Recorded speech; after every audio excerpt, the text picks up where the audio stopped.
బొగ్గు బుక్కుతున్నారు, బూడిద కూడా బుక్కుతున్నారు. ఆఖరికి ఇక మీ జిల్లా మంత్రులు అయితే చెప్పతరం కాదు. తెల్లారి లేస్తే కమిషన్లు, పర్సంటేజ్లు, దందాలు, నాకెంత నీకెంత. ఆఖరికి సమ్మక్క సారక్క కాడ కాంట్రాక్ట్ల కాడ కూడా కొట్లాడుకుంటారు. ఎవడన్నా గా సమ్మక్క సారక్క జాతర కాడ 70 కోట్ల కాంట్రాక్ట్ కోసం పొంగులేటికి, సురేఖక్కకు, సీతక్కకు పంచాయతీ. ఏది 70 కోట్లలో నీకెంత నాకెంత, రైతులకు ఎన్నడియాలి, ప్రజల సంగతి ఏంది, ఆ సోయి కూడా లేదు. ఇలా దండుపాలెం ముఠాను మించి దండుకుంటున్నారు, దోసుకుంటున్నారు రేవంత్ రెడ్డి ఆయన కంపెనీ.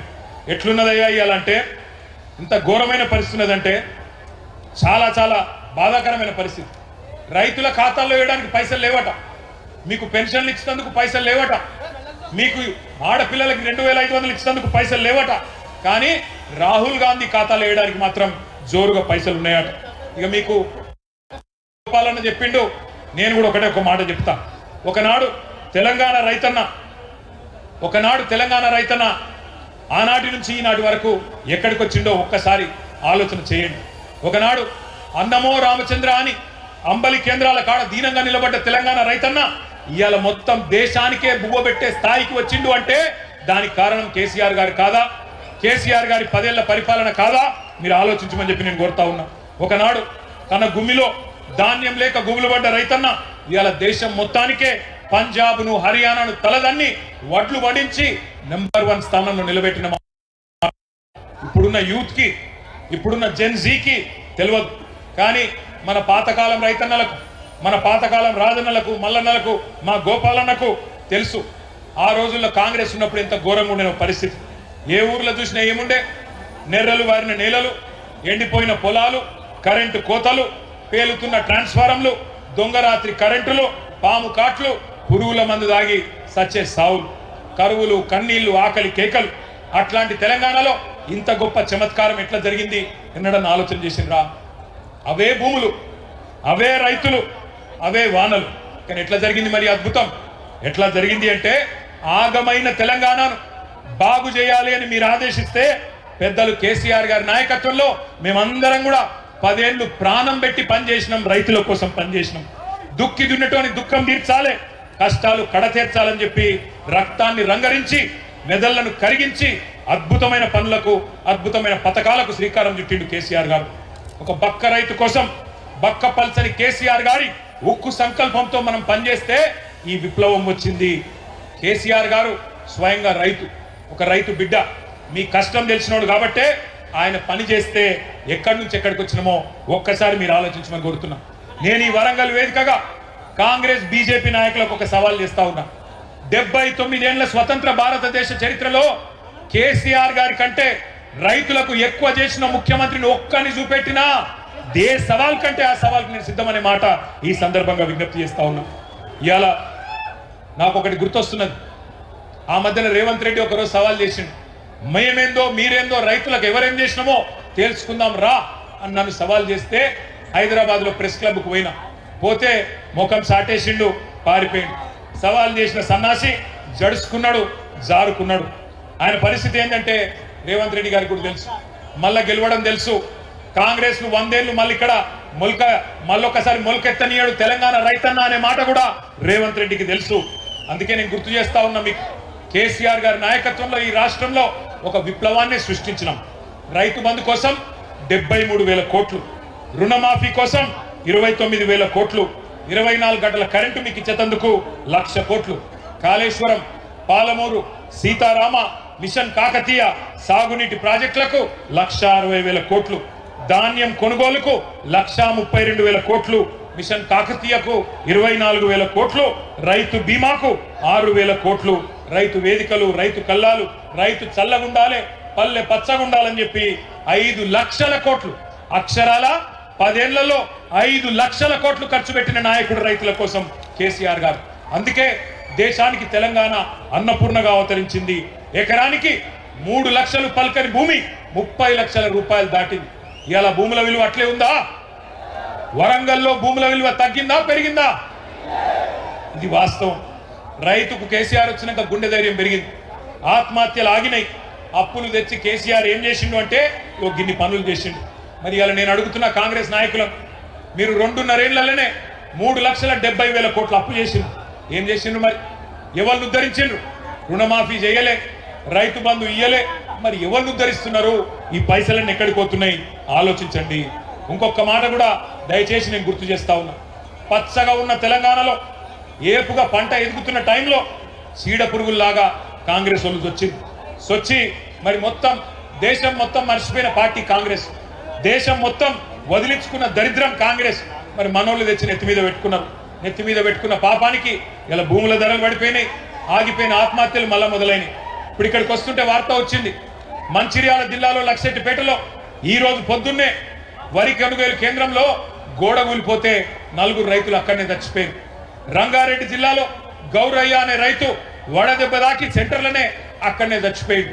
మన మహబాద్ జిల్లాలో డోర్నకల్లులో ఎంకన్న అనే ఒక రైతు ఆడ వర్షం వస్తుందేమో అని చెప్పి ఆగమాగం అటు ఇటు ఉరుకుతుంటే వర్షము పిడుగులు పడి అదే సెంటర్లో అక్కడనే కుప్పగులు చచ్చిపోయే పరిస్థితి వచ్చింది.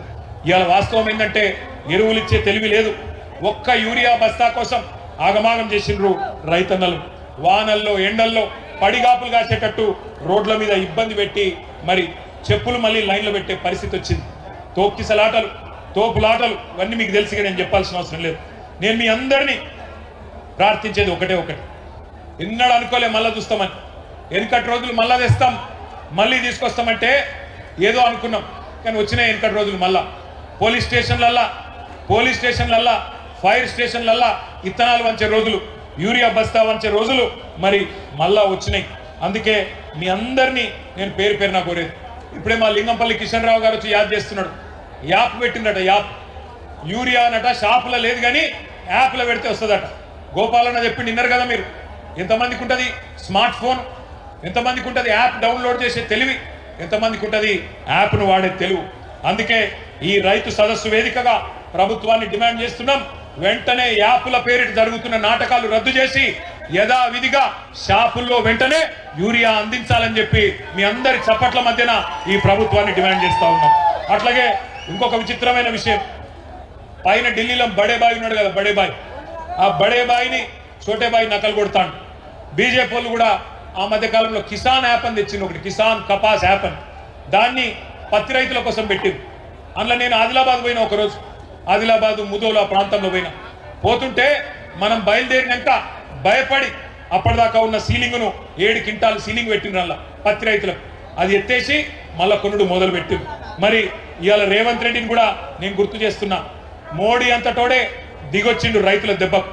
4 నల్ల చట్టాలు తెచ్చి రైతుల గొంతు కొయ్యాలని చూస్తే ఢిల్లీని చుట్టుముట్టి దిగ్బంధించి మోడీ సంవత్సర కాలం తర్వాత క్షమాపణ చెప్పేటట్టు చేసిన ఘనత ఈ భారతదేశంలో ఉండే రైతన్నలది. నువ్వెంత, నీ స్థాయి ఎంత అని చెప్పి నేను అడుగుతా ఉన్నా. అట్లాగే ఇక మీకు కొనుగోళ్ల గురించి అయితే నాకంటే బాగా మీకే తెలుసు.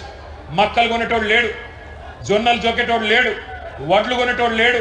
ఇవాళ రాష్ట్ర వ్యాప్తంగా గందరగోళమైన పరిస్థితి ఉన్నది, మీ అందరికీ తెలుసు. ఇక మేడిగడ్డ విషయంలో మీకు ఒక్క మాట మాత్రం చెప్పాలి. మొన్న మొత్తం హైకోర్టు తీర్పుతోని స్పష్టత వచ్చింది రాష్ట్ర ప్రజలకు. కాళేశ్వరం పేరు మీద ఇన్ని రోజులు చెప్పిన జూట మాటలు అవాస్తవాలను తేలిపోయింది.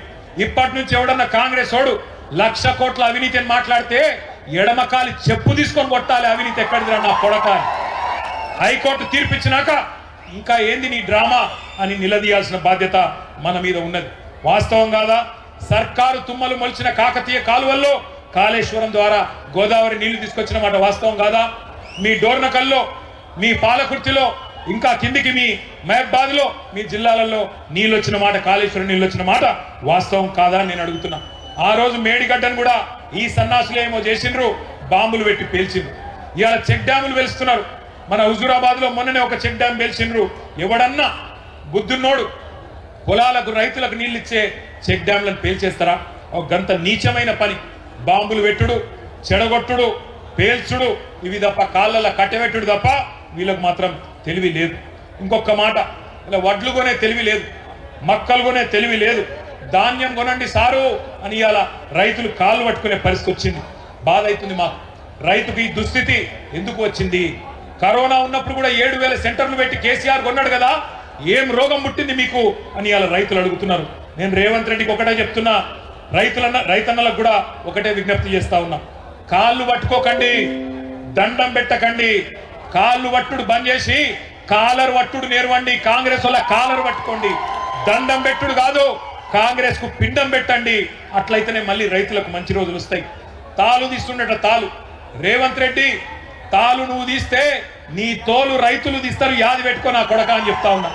మక్కలు కొంటలేడు, మక్కలు కొనకపోతే 1000 ముక్కలైతుంది నీ కాంగ్రెస్ ప్రభుత్వం, యాది పెట్టుకో అని చెప్తున్నా. ఇక మన రేవంత్ రెడ్డి సంగతి నాకంటే బాగా మీకే ఎరక. ఆయనకి ఎమ్మెల్యేలను కొనుడు తెలుసు, 50 లక్షలు సంచుల మోసుడు తెలుసు, 50 లక్షలు పట్టుకపోయి ఎమ్మెల్యేల కొనుగోలు తెలుసు, కానీ ధాన్యం కొనుగోలు చేసే తెలివి లేదు. బస్తాలు మోసే పైసల బస్తాలు మోసే సన్నాసికి ఎరువుల బస్తాలు ఇచ్చే తెలివి కూడా లేదు. ఎన్నికలకు ముందు బోనస్ అన్నారు, ఇక మీకు తెలుసు బోనస్ వచ్చిందా? బోనస్ వచ్చిందా? ఎవరికన్నా ప్రతి మాట డిక్లరేషన్లో చెప్పింది బోగస్, బక్వాస్. గ్యారంటీలు bogus, manifesto bogus, declaration bogus, bonus కూడా బోగస్ అయింది. ప్రతి పంటకు 500 బోనస్ ఇస్తామన్నారు. పత్తికి, మక్కలకు, జొన్నలకు కింటాలకు 500 అదనంగా ఇస్తామని చెప్పి ఇలా ఉన్న పంటను కూడా కొనే పరిస్థితి లేదు. వడ్లకు అన్నారు, తర్వాత సన్న వడ్లకు అన్నారు, మళ్ళీ ఇప్పుడు సన్నాలలో కూడా కట్టింగులు పెడుతున్నారు. 29 రకాలను మొదలన్నారు, ఇప్పుడు 8 రకాలు అంటున్నారు. పోయిన యాసంగి బోనస్ ఎగ్గొట్టిండు, 1200 కోట్లు బాకున్నాడు. ఇక మీకు తెలుసు, ఆయన మనం గట్టిగా అడిగినాం అనుకో, ఏమైనా రేవంత్ రెడ్డి బోనస్ సంగతి అంటే ఏమంటాడు? మీ లాగుల తొండలు ఇడుస్తా, నీ గుడ్లు వీకి గోటీలు ఆడతా, నీ పేగులు తీసి మెడలేసుకుంటా, ఇటువంటి చిల్లర చిచోర మాటలు తప్ప పనికొచ్చే ఒక్క మాట కూడా ఆయన మాట్లాడలేదు.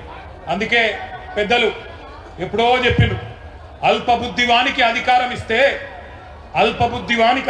ఇస్తే దొడ్డవారి నెల్ల దొలగగొట్టు, చెప్పు తినడి కుక్క చెరుకు తీపి నెరుగునా, విశ్వదాభిరామ వినురవేమ అని ఎప్పుడో చెప్పిండు వేమన శతకంలో. ఇందిరమ్మ ఆత్మీయ భరోసా అని చెప్పిండు, అది కూడా బోగస్ అయిపోయింది. ప్రతి కూలికి నెలకు 1000, ఏడాదికి 12,000, మొత్తం 15,000 కోట్లు బాకీ ఉన్నారు, మర్చిపోవద్దు. ఇక ఆఖరికి ఒకటే మాట చెప్పి నేను ముగిస్తా. పైన బడే బాయ్ చెప్పినట్టు కింద చోటే బాయ్ ఆడుతున్నాడు. కేసీఆర్ ఉన్నప్పుడు మోటార్లకు మీటర్లు పెట్టమంటే నేను పెట్టా, నా ప్రాణం పోయినా పెట్టా అని చెప్పి కేసీఆర్ గారు 30,000 కోట్ల రూపాయలు రుణం కూడా వదులుకున్నాడు. కానీ రేవంత్ రెడ్డి ఒప్పుకున్నాడు, సంతకం పెట్టిండు. మొదలు ట్రాన్స్ఫార్మర్ల కాడ మీటర్ పెడతారట, అటంక మీ బాయిల కాడ పెడతారు. దీన్ని ఎదుర్కోకపోతే, దీన్ని వదిలించుకోకపోతే, ఇప్పుడు కొత్తగా 3వ డిస్కం పేరిట జరుగుతున్న నాటకాన్ని రైతన్నలు పసిగట్టకపోతే మునిగిపోతామని చెప్పి నేను మీ అందరికి కూడా ముందే అప్రమత్తం చేస్తా ఉన్నా. మరి దయచేసి మా అన్నలందరినీ, రైతన్నలందరినీ నేను ఒకటే కోరేది, ఒక్క మాట నేను విజ్ఞప్తి చేసేది మీ అందరికీ కూడా ఒక్క మాట మీరు చెప్పాలా. వీళ్ళ పాలన ఎక్కువ రోజులు ఉండదు. రైతు సోదరులందరికీ నా ప్రార్థన, దయచేసి చేతులు జోడించి మా భారత రాష్ట్ర సమితి తరపున, పెద్దలు కేసీఆర్ గారి తరపున మీకు మా ప్రార్థన, దయచేసి ఆత్మహత్యలు వద్దు, గుండె ధైర్యం కోల్పోవద్దు, ధైర్యంగా ఉండండి. ఇంకొక సంవత్సరంన్నర తర్వాత మళ్ళా మంచి రోజులు వస్తాయి. ఈ రాబంధు రాజ్యం పోతుంది, రైతు బంధు కేసీఆర్ రాజ్యం వస్తుంది. చివరిగా ఒక 4 తీర్మానాలు నేను చదువుతాను, మీరు ఆమోదిస్తే చప్పట్లు కొట్టి ఆమోదించాలని చెప్పి నేను కోరుతా ఉన్నా. తీర్మానాలు నేను చదువుతా ఉన్నా, దయచేసి ఆమోదించే పక్షంలో చప్పట్లతో మీరు ఆమోదించాలని కోరుతా ఉన్నా.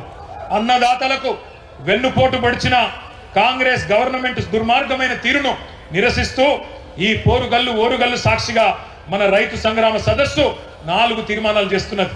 మొదటిది, రాష్ట్రంలో కాంగ్రెస్ రాబందు పాలన వల్ల ఈ 2.5 ఏళ్లలో బలైన 1000 మందికి పైగా రైతన్నల ఆత్మకు శాంతి చేకూరాలని ఈ సభ తీవ్ర సంతాపం తెలియజేస్తూ రోడ్డున పడ్డ వారి కుటుంబాలను ఒక్కొక్క కుటుంబానికి 10 లక్షల రూపాయల చొప్పున నష్టపరిహారం ఇచ్చి ఆదుకోవాలని తీర్మానం చేస్తున్నది. రెండవది, వరంగల్ వేదికగా కాంగ్రెస్ ప్రకటించి దగా చేసిన రైతు డిక్లరేషన్లోని 34 హామీలను ఇప్పటికైనా సంపూర్ణంగా అమలు చేయాలని, లేకపోతే ముఖ్యమంత్రి మంత్రులు తెలంగాణ ప్రజాక్షేత్రంలో తిరగలేరనే విషయాన్ని కూడా గుర్తు పెట్టుకోవాలని ఈ సభ మీ హర్షధ్వానాల మధ్యన, మీ చప్పట్ల మధ్యన తీర్మానం చేస్తున్నది. మీరు ఒప్పుకున్న మాట నిజమైతే గట్టిగా చప్పట్లు కొట్టాలి. రాష్ట్ర వ్యాప్తంగా కొనుగోలు కేంద్రాల దగ్గర నెల రోజులుగా పడిగాపులు పడుతున్న లక్షలాది మంది రైతుల పక్షాన అన్ని పంటలను బీఆర్ఎస్ ప్రభుత్వం ఎట్లయితే ఎటువంటి ఆంక్షలు లేకుండా, ఎటువంటి కండిషన్ లేకుండా మక్కలు కావచ్చు, వరి కావచ్చు, జొన్నలు కావచ్చు, పత్తి కావచ్చు, శనిగలు కావచ్చు, ఇంకా ఇతర పంటలు కావచ్చు, ఎలాంటి ఆంక్షలు లేకుండా ఎలాంటి కొర్రీలు లేకుండా బీఆర్ఎస్ ప్రభుత్వం మాదిరిగానే కొనుగోలు చేయాలని 500 బోనస్ను కూడా వెంటనే ఇవ్వాలని చెప్పి కూడా ఈ సభ మీ చప్పట్ల మధ్యన 3వ తీర్మానం చేస్తున్నది. ఇక 4వది, రైతుకు ఎగ్గొట్టిన 3 సార్లు ఎగ్గొట్టిన పెట్టుబడి సహాయాన్ని బాకీతో సహా చెల్లించాలని, 2 లక్షల రుణమాఫీ పూర్తి కాని రైతులకు ఇప్పటికైనా రుణ విముక్తి కలిగించాలని, సీఎం రేవంత్ రెడ్డి పాతర వేసిన రైతు బీమా పథకాన్ని పునరుద్ధరించాలని ఈ సభ ముక్త కంఠంతో తీర్మానం చేస్తున్నది. పంపిద్దామా ముఖ్యమంత్రికి తీర్మానాలు? పంపిద్దామా? నేను చివరిగా ఒక మాట చెప్తున్నా, రేవంత్ రెడ్డి ఎక్కువ రోజులు దాక్కోలేవు కొడక. వరి పంట మక్కలు కొంటవా? 70 లక్షల మంది రైతుల చేతుల్లో తన్నులు తింటవా? తేల్చుకో. తప్పకుండా రాబోయే రోజులు